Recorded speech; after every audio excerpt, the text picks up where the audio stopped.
Hello. The kiwi who lost his mum. Little kiwi opened his eyes for the first time, and all he could see was the white inside of his shell. He gave the shell a peck with his beak, and then another and another until it cracked and a hole appeared. In flowed fresh, cool air and the sweet smells of forest and leaves. Peeking out, he saw his mum's shadow.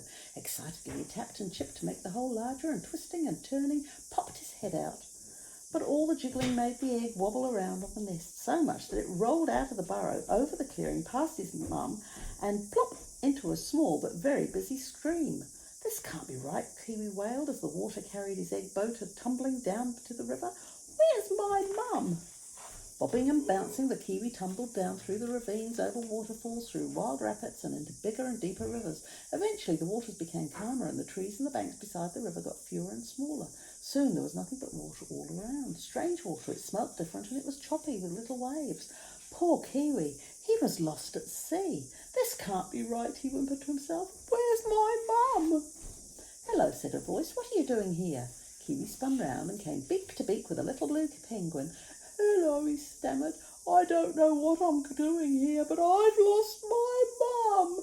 Where is she? Said Penguin. Over there, I think, and Kiwi pointed with his beak, where there's dry ground and no waves. Well, we'd better get you back there, said the penguin. My name's Little Blue. Hang on and I'll push you. The little penguin put his back against the eggshell and kicked flat out with his feet, and soon they were chugging along like a little motorboat. Before long, a big wave caught them and carried them sliding and tumbling onto the beach. So, what does your mum look like? Said the penguin as they lay on the beach. I'm not sure, said little Kiwi. I got lost before I saw her properly. Well, never mind, said Little Blue. I know where there are some birds that look a bit like you. Your mum might be there. Let's go and see. Kiwi sat up in his egg and the penguin leaned against it and started to push, but they didn't get very far.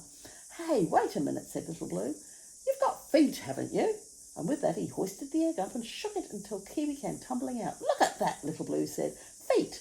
Kind of funny looking, but they are feet. Walking feet.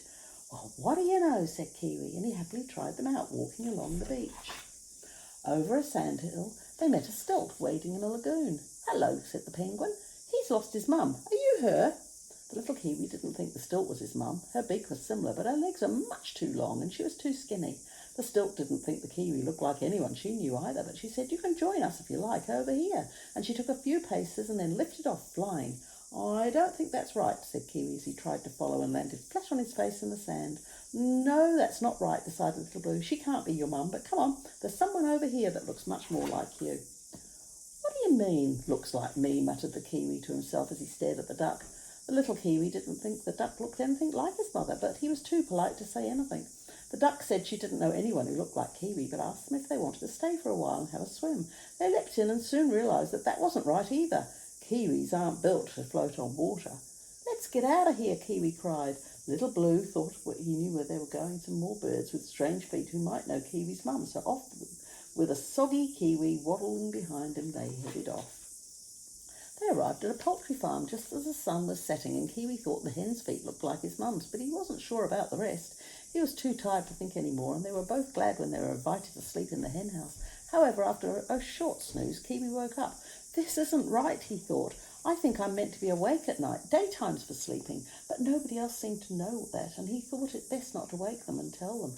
Little Blue was awake too. He couldn't sleep with all the hens clucking, so they both spent the night lying quietly, staring in the dark, waiting for dawn. Eventually someone got up and headed for the door. At last, Kiwi thought as he hopped off the nest and went out too, and Little Blue followed him.